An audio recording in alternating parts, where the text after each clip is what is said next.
The Inspirative TV channel. Meet different people with different experiences, language, culture, arts, and education.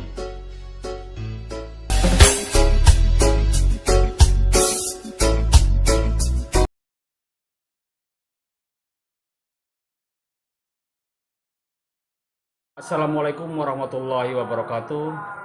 Viewer, hari ini hadir lagi di studio The Inspirative TV channel Abangda Abdus Sofa.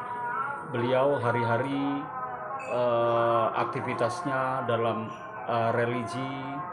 Dia membantu umat untuk mensyiarkan Islam dimanapun dan kapanpun. Gimana Ustadz? Apa kabar? Baik. Ya, oke Ustadz. Hari ini saya ingin menyibak tentang ini dari Ustadz.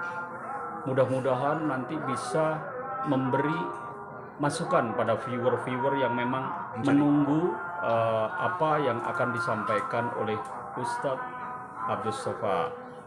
Tadi ada ini notes ya, catatan tentang holistik, tentang menjemput rahmat, tentang Islam rahmatan lil alamin, dan mudah-mudahan bisa terkupas malam ini dengan baik dan secara rinci. Boleh saya berilustrasi? Ya. Yang dimaksud holistik dan komprehensif itu gini, satu kesatuan. Ada seseorang yang bela dirinya memiliki bela diri sampai dan 3. Ya. Tetapi dia memiliki jasa sarjana hukum sampai S3. Iya, Bang. Jadi silat fisik bisa, silat lidah pinter. Tetapi apabila tidak masuk dalam kapsul la ilaha illallah atau frekuensinya tidak nyambung, itu gampang disantet gitu. Iya, benar. Nah, tetapi apabila senantiasa zikrullahnya memakai channel yang tepat, artinya gini, guru silat namanya pendekar, guru hukum namanya profesor doktor, guru rohani namanya wali mursid. Wa mayyudlil falan tajidalahu waliyam mursida. Jadi pinter silat, pinter hukum, rohaninya atau hatinya bersih. Sehingga holistik dan komprehensif itu yang akan membawa kepada rahmatan lil alamin. Apabila dijalankan sesuai dengan ajas ilmiun wa amaliyun, ilmiah dan amalia. Inilah tuntunan Rasul yang tidak memakai plastik ya, senantiasa natural, ilmiah, tidak hipokrit.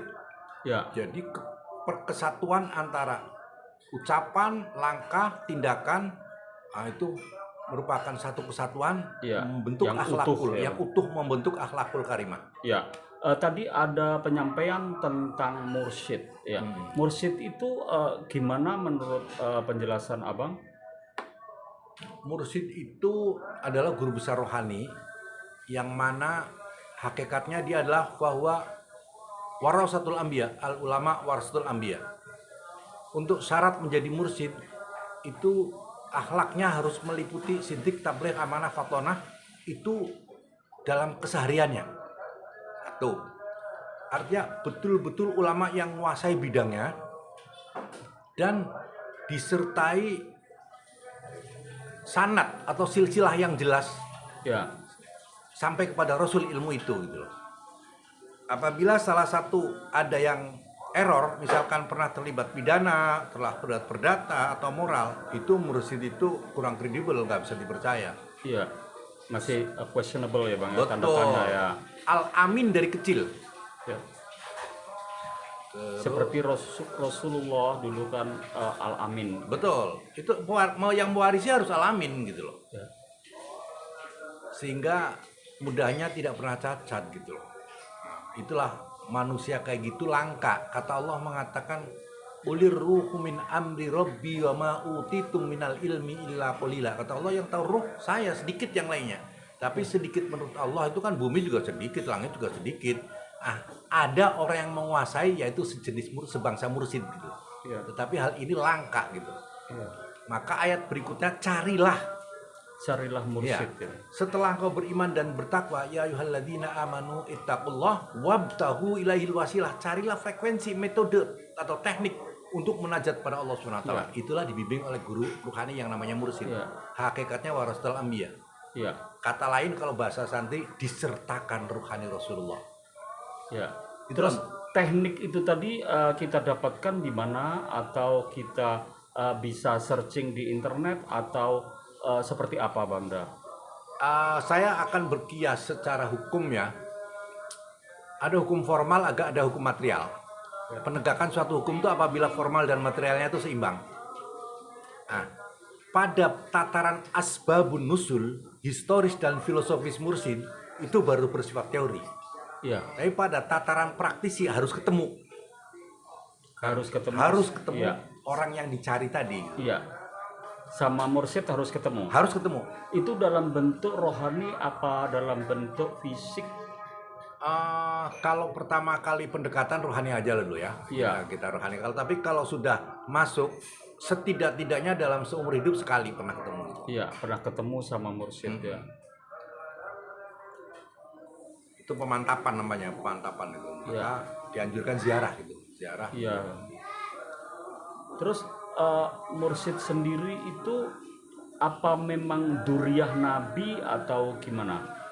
Kita kembali lagi pada Al-Quran ya. Pada Al-Quran, innallaha indallahi atqakum. Bahwa sesungguhnya Allah tuh yang dilihat iman dan takwanya. Zuriyah tuh ada apabila zuriyah tadi tersebut mengantongi dua variabel iman dan takwa, itu lebih afdol daripada bukan zuriyah gitu loh. Iya. Kadang kan ada seorang Habib bilang saya itu duriyah Nabi, tapi etika dan moralnya masih tanda tanya. Itu seperti apa? Begini, zuriyah itu sifatnya genetik Genetik. ya. Tapi kalau mursyid, keguruan, silsilah keruhanian. Ya. Idealnya zuriyah dan memiliki silsilah keruhanian. Ya. Itu idealnya kayak gitu. Ya. Bukan secara dohiriah ya. Bukan, itu bagian kecil lah itu. Karena Abu Jahal juga masih ada silsilah, iya kan? Ya. Dan lain sebagainya. Abu Jahal, Abu Lahab, ya. Itu zuriyah juga itu, tapi kan listriknya nggak nyampe gitu, nggak nyambung. Iya, betul. Jadi bisa dicontohkan seperti itu ya. Abu Jahal, Abu Lahab, dia duriyah Rasul, duriyah Nabi. Ternyata Melawan. Iya, melawan, dan etika Tidak patuh. moralnya ya bukan akhlakul karimah kan. Iya. Oke, masih ada lagi yang perlu disampaikan, Bangda?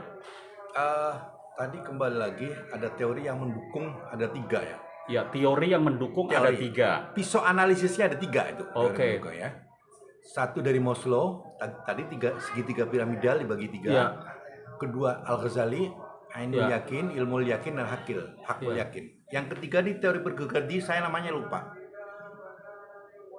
Ada input, ada output. Dosen menerangkan, mahasiswa ngerti. Ya. Tapi begitu outcome, memahami dan merasakan, itu perlu diskusi matang, dialog interaktif. Outcome itu hasil ya, Bang? Hasil. Ya. Nggak cukup outcome, impact. Harus di. Iya, impact itu ke ini ya. Pelaksana teknis. Iya, ke sekitarnya, masalah teknis dan berdampak dengan ini baik ya. Nah, ini jadi 4 variabel itu dalam satu kesatuan. Ada orang yang sampai dalam Islam cuma mengerti, tapi belum bisa melaksanakan. Iya.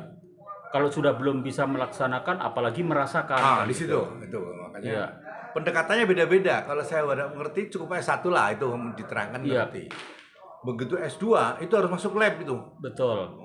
Harus ada uji. Ada uji dan ada semacam jurnal internasional ya. Iya, betul. Begitu diyakini, membenarkan impact-nya, 3-tiganya tadi, input, output, outcome, impact. Nah, itulah hakul yakin. Iya. Oke, Bangda, semuanya sudah clear, udah jelas.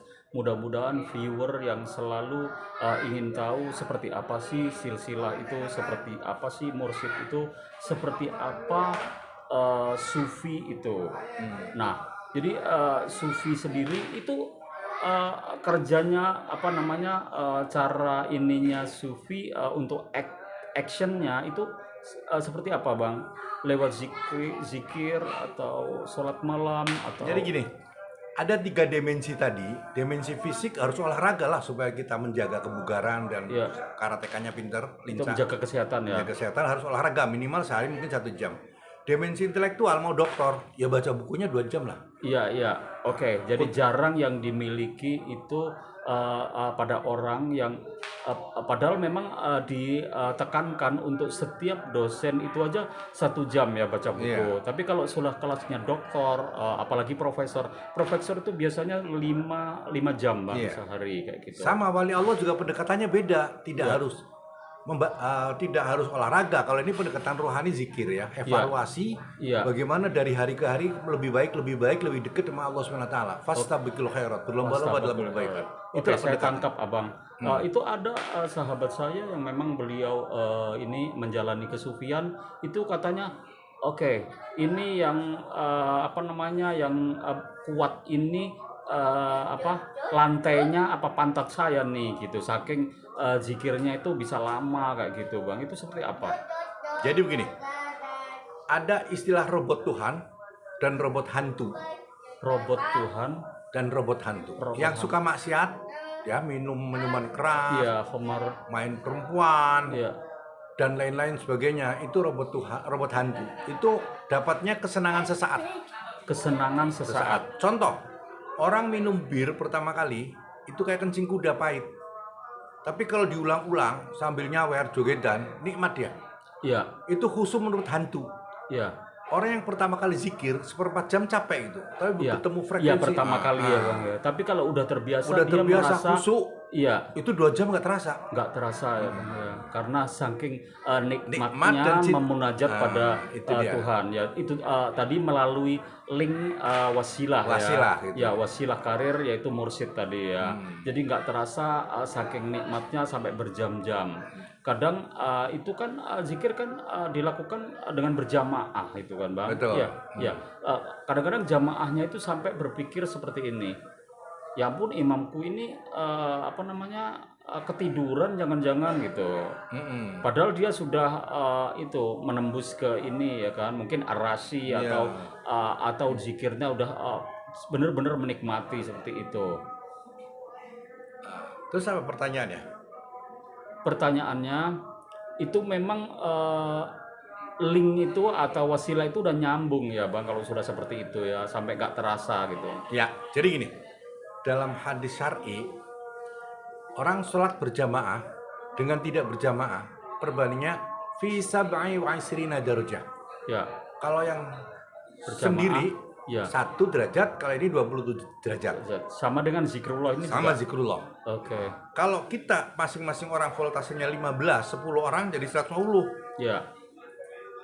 Kalau 1 orang aja nyamuk, stormnya nggak mati, apalagi kucing yang mau dilawan tuh iblis gitu loh. Iya. Jadi energinya harus kuat, kompak berjamaah. Kalau ibarat kompor, 1 sumbu belum panas, begitu kena sumbu, Iya, betul. nyalanya. Kalau berjamaah bisa langsung nyala semua ya, saling terkait satu Betul. sama lain.